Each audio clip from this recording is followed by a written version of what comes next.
सो आज जो data set हम लोगों ने कनेक्ट किया है वो फाइनेंशियल सैंपल डेटा सेट है।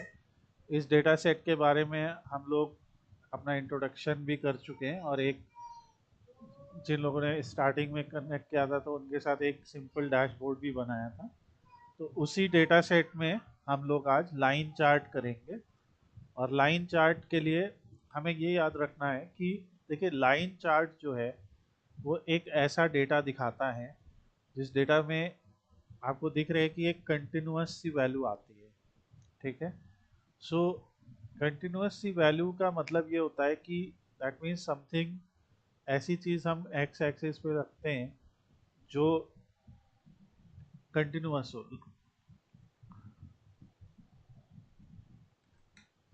सो हमारा आज का टॉपिक रहेगा line chart, area chart in power BI. इस पे हम लोग और भी वीडियोस कर चुके हैं, बट क्योंकि ये अलग बैच है तो हम लोग इसको कर रहे हैं और हम लोग रिवाइज करेंगे।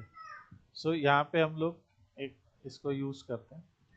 नाउ लाइन चार्ट में आपको क्या करना है, जैसे हमने इसको सेलेक्ट किया, जो भी डेट रिलेटेड फील्ड होगी उस डेट रिलेटेड फील्ड को आप लोग लाइन चार्ट पे रख सकते हैं। ठीक है। तो इस पर्टिकुलर एक्सरसाइज के लिए मैं क्या करने वाला हूँ, मैं एक अलग पावर बीआई ओपन करने वाला हूँ, क्योंकि इस वाले पावर बीआई में हम लोगों ने कुछ ऐसी चीज़ें की। यहाँ पे हमने एक डेट टेबल बनाया है जो आपको आगे सिखाया जाएगा। तो इसके लिए मैं पहले पावर बीआई डेस्कटॉप ओपन कर लेता हूँ, सेम डेटा सेट लोड करूँगा। तो क्योंकि लाइन में हम लोग को काफ़ी कुछ समझना है, सो इसमें हम लोग को फाइनेंशियल डेटा सेट स्क्रैच से लोड कर लेते हैं। क्योंकि वो एक्सेल फाइल है तो हम लोग इसको लोड कर लेंगे, और ये उसका नाम है फाइनेंशियल सैंपल। मेरे पास ये एक्सेल फाइल पड़ी है। इसको लोड करने के बाद, क्योंकि उस फाइल में हमारे पास एक शीट भी है और उस शीट का नाम ऐसा टेबल भी सेव्ड है, तो कोई एक इसमें से सेलेक्ट कर लीजिए और लोड कर लीजिए। तो यूजुअली जब आप एक डेटा सेट को लोड करते हैं और उस डेटा सेट में आपके पास डेट रिलेटेड कोई कॉलम होता है, तो वो इस तरीके से हायरार्किकल वैल्यू आती है। जैसे ईयर, क्वार्टर, मंथ, डे आ रहा है। ओके। तो ये आ रहा है। अगर ये नहीं आ रहा है दैट मीन्स कि वो डेट प्रॉपरली डेट की तरीके से रीड नहीं हो पा रही है। तो यहाँ पे आप जब देखेंगे तो उसका फॉर्मेट भी देखिए, प्रॉपर एक डेट दिया होगा। तो ये इम्पोर्टेंट चीज़ है। और लाइन चार्ट ज़्यादातर हम लोग वहीं पे बनाते हैं जहाँ पे लाइन या एरिया चार्ट हम लोग ज़्यादातर वहीं पे बनाते हैं जहाँ पे हम लोग को इस टाइप का केस दिया हो। अब इसके लिए हम लोग कोई भी कलर यहाँ पे चूज़ कर लेते हैं, और यहाँ पे बैकग्राउंड कलर कोई भी चूज़ कर लेते हैं। तो ये कैनवस बैकग्राउंड है, so let select this canvas background, और यहाँ पे ट्रांसपेरेंसी हटा लेते हैं। अब नाउ लाइन चार्ट सेलेक्ट करने के बाद हम लोग एक्स एक्सिस पे कोई डेट रिलेटेड फील्ड ले आते हैं। डेट रिलेटेड फील्ड का मतलब क्या होएगा कि जैसे यहाँ पे डेट है तो डेट ही है, सीधे दिया हुआ है। कई बार ऑर्डर डेट दिया होगा, कई बार सेल्स डेट होगा, या कई बार दिया होगा शिपिंग डेट। तो इस टाइप की कोई फील्ड आप ले आ सकते हैं। और यहाँ पे लाइन चार्ट को हमने बनाया है, और इसकी एक और कॉपी बना देते हैं।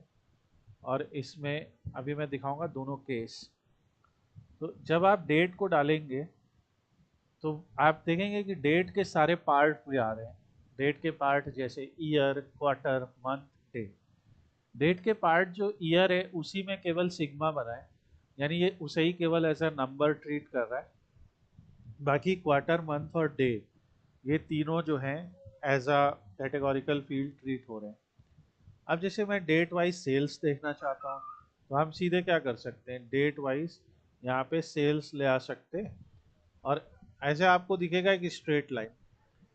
क्योंकि इस डेटा सेट में दो ही डिफरेंट ईयर्स हैं, तो इसलिए हमें 2013 और 2014 की सेल्स दिखाई दे रही है। पर एक्चुअली में भाई क्वार्टर कहाँ चला गया, मंथ कहाँ चला गया, डे कहाँ चला गया। तो पावर बीआई ने क्या है कि ये ड्रिल फीचर दिया है।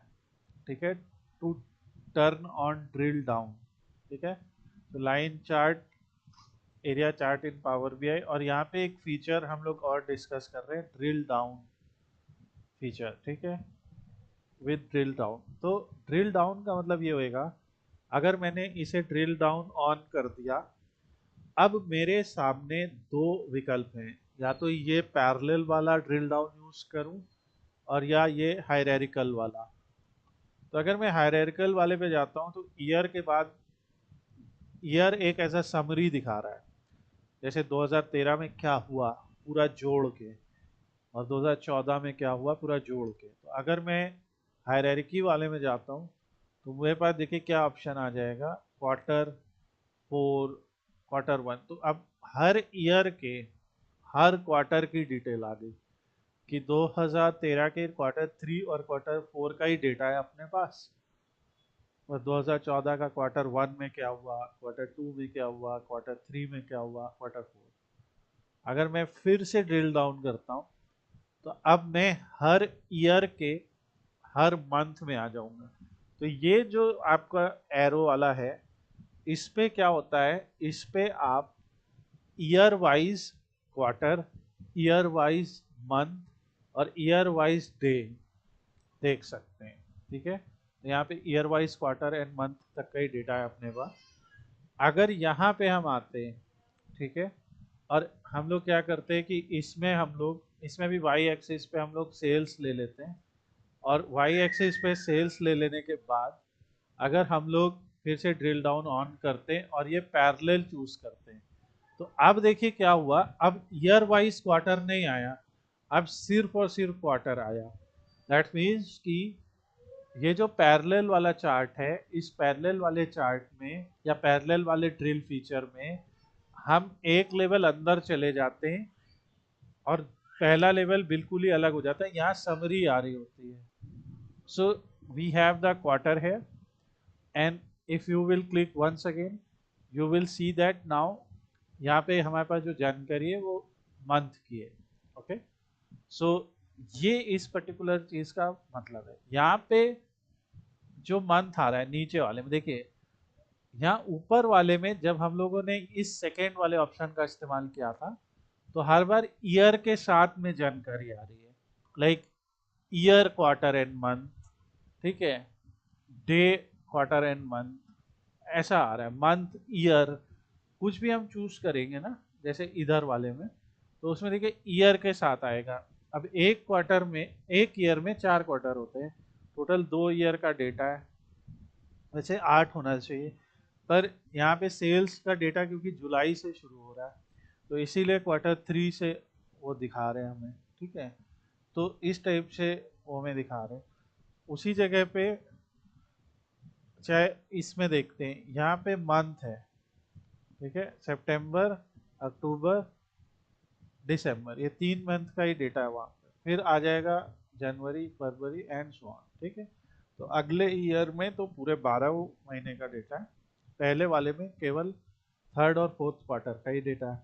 पर यहाँ पे क्या दिखा रहे हैं कि चाहे जितने साल का भी डेटा हो, चाहे 10 साल का डेटा हो, चाहे 50 साल का डेटा हो, सबसे ज़्यादा सेल्स किस महीने में होती है।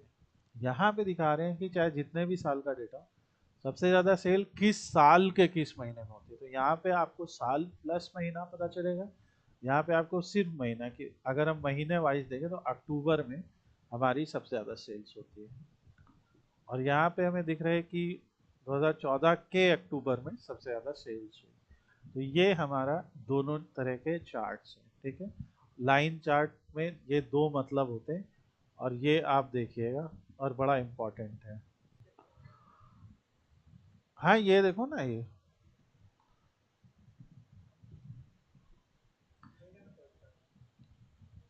यहीं पे ये एरोस बने होते हैं, एक एरो में पैरेलल लाइन बनी है ना, और एक एरो में ये ऐसे मतलब हायरार्किकल लाइन बनी कि दिख रहा है।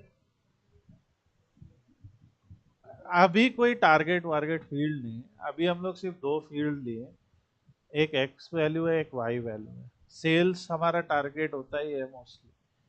तो ये, अब अगर मान लो हम इसी चार्ट को सिंपली कॉपी करते हैं और कॉपी करने के बाद सीधे एरिया चार्ट बना देते हैं, तो एरिया में क्या होगा, बस आपको उसी चीज का एक शेडेड पोर्शन मिल जाएगा, राइट। बाकी ये ड्रिल फीचर यहाँ भी रहेगा आपका, जैसे आप ऊपर चले जाओ और ऊपर चले जाओ तो ये ड्रिल फीचर यहाँ भी रहेगा। और इसी तरह से अगर हम इसको बना लेते हैं तो नाउ अभी हम एक और चीज़ पे भी डिस्कशन करेंगे, पहले इसमें भी एरिया बना लेते हैं। तो ये हमारा एरिया चार्ट है। नाउ अब क्या होता है कि जब हम लाइन चार्ट बनाते हैं तो यहाँ एक लाइन दिख रही है, ठीक है। लाइन में हम लोग दो चीजें कर सकते हैं। मान लीजिए मुझे प्रॉफिट भी देखना है, ये तो सेल दिख रही है, मुझे इसी के साथ में प्रॉफिट भी देखना है। तो एक तो मैं उसी एक्सिस में एक और लाइन दिखा सकता हूँ, ये एक तरीका है। तो इस तरीके से आपको उसी एक्सिस में एक और लाइन दिख जाएगी, ठीक है। तो ये एक तरीका है। सो ये दोनों आपको दिख रहा है प्रीटी मच सिमिलर है, बस वो शेडेड है, इसमें शेडेड नहीं है, ठीक है। ये एक तरीका है। दूसरा तरीका क्या है, मैं इसकी एक कॉपी बनाता हूँ।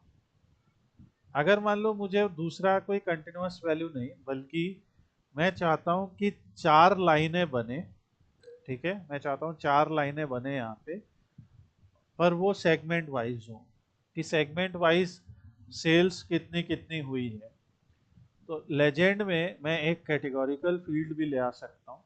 और अब देखिए क्या हो रहा है कि यहाँ पे आपको दिख रहा है कि एक यू नो सेगमेंट सा बन गया। यानी आपको दिख रहा है कि जो गवर्नमेंट सेगमेंट है उसमें सबसे ज़्यादा सेल्स हुआ है। फिर आता है मिड मार्केट जहाँ बहुत कम सेल्स है। नीचे चैनल पार्टनर में आपको दिख रहा है काफ़ी कम सेल्स है। फिर है एंटरप्राइज जिसमें एक सेल्स इस तरह से। तो चार अलग अलग सेगमेंट की चार अलग अलग लाइन बन जाएंगी।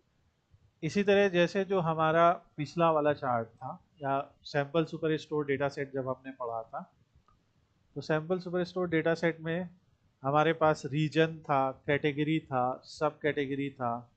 तो आप इस तरह से कोई भी लाइन जोड़ सकते थे, ठीक है। ये इम्पोर्टेंट चीज़ है। तो एक में आपको दिख रहा है कि हमने लाइन चार्ट बनाया, और उस लाइन चार्ट में जो हमारा वाई एक्सिस है, एक्स एक्सिस पे तो सभी में डेट है, जो हमारा वाई एक्सिस है वहाँ पे हमने दो फील्ड रख दिए हैं, सेल्स और प्रॉफिट। आप यहाँ पे कई रख सकते हैं, जैसे आप यहाँ पे डिस्काउंट भी रख सकते हैं। और आपको पता है डिस्काउंट सेल्स और प्रॉफिट से तो काफ़ी कम होगा, तो यहाँ से रखेंगे आप, तो वो तीसरी लाइन दिख रही है, तो यहाँ पे हम रख सकते हैं। यहाँ पे दो तीन लाइन बना सकते हो आप। दूसरा क्या केस होता है जहाँ पे आप उसी का एरिया बना दो, वो एरिया बन गया। एक तीसरा केस है जहाँ पे हमने एक्स एक्सिस पे तो एक ही चीज़ रखी है, वाई एक्सिस पे भी एक ही चीज़ रखी है, और लेजेंड में हमने सेगमेंट रखा। सेगमेंट क्योंकि चार अलग अलग सेगमेंट है तो चार लाइनें बन जाएंगी। अगर सपोज करो मैं यहाँ पे कंट्री रख देता हूँ, ठीक है।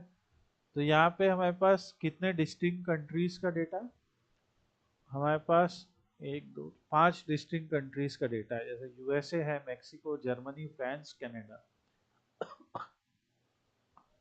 सो हम लोग उसमें लेजेंड में कंट्री का भी नाम ला सकते हैं। और अब आपको क्या है, कंट्री वाइज सेल्स दिख रही है। यहाँ पे दिख रहा है कि नवंबर 2014 के बाद यानी दिसंबर 2014 में सबसे ज़्यादा जो सेल्स थी वो कनाडा में, फिर फ्रांस में, फिर जर्मनी में। तो ये हमें उस तरह से सॉर्ट करके भी दिखा रहा है। और हर पॉइंट पे जब आप जाओगे तो वहाँ पे आपको सॉर्टिंग दिखाई देगी। जैसे यहाँ पे जर्मनी में ज़्यादा है, तो अब आप एज अ बिजनेस ओनर देख सकते हैं कि वो कौन कौन से डिफरेंट फैक्टर्स हैं जिसकी वजह से कनाडा में इस बार सेल्स ज़्यादा है, किस टाइप के प्रोडक्ट्स की सेल्स ज़्यादा है। ऐसा हो सकता है ना भाई, कहीं ठंडक पड़ रही है बहुत ज़्यादा, तो हमारे जो स्वेटर्स हैं, जैकेट्स हैं, एक्सेट्रा बहुत ज़्यादा बिक रहे हैं, वार्मर्स हैं। कहीं गर्मी बहुत ज़्यादा पड़ रही है तो वहाँ क्या हो रहा है। तो अलग अलग क्लाइमेटिक फैक्टर्स, वेदर, एटमॉस्फेयर, बहुत सारे फैक्टर्स पे आपके बिजनेस डिसीजंस वेरी करते हैं, वो यहाँ पे पता लगेगा। तो ये हमारा एक ज़्यादा समराइज्ड डेटा है, और ये हमारा एक कह सकते हैं कि ज़्यादा डिटेल्ड है, क्योंकि जिसमें हमारे हर entry point as a continuous माने जा रहे हैं। यहाँ पे मंथ को एक कैटेगरी मान लिया गया और उस कैटेगरी के बेसिस पे कितनी कितनी सेल्स हो रही है वो पता किया जा रहा है। ठीक है, अब मान लो हम इसी डेटा को लेते हैं और यहाँ पे रखते हैं, तो इससे तो हमने समझ ही लिया ना कि क्या हो रहा है, लेकिन क्यों नहीं हो रहा है, इसको हम थोड़ा सा कम कर देते हैं, क्या पता। सो जो हमारा नेक्स्ट केस है, उस नेक्स्ट केस में हम लोग ये समझेंगे कि ये स्टैक्ड एरिया चार्ट क्या करता है। ठीक है, स्टैक्ड एरिया चार्ट के केस में क्या होता है, और कहीं कहीं आपको एक 100% स्टैक्ड एरिया चार्ट भी दिखेगा।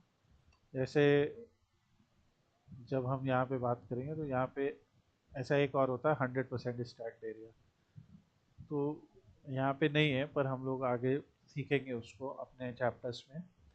तो यहाँ पे जैसे मान लो मैं एक लेजेंड फील्ड ले लेता हूँ कोई सी भी, तो जैसे मान लो मैंने प्रोडक्ट ले लिया।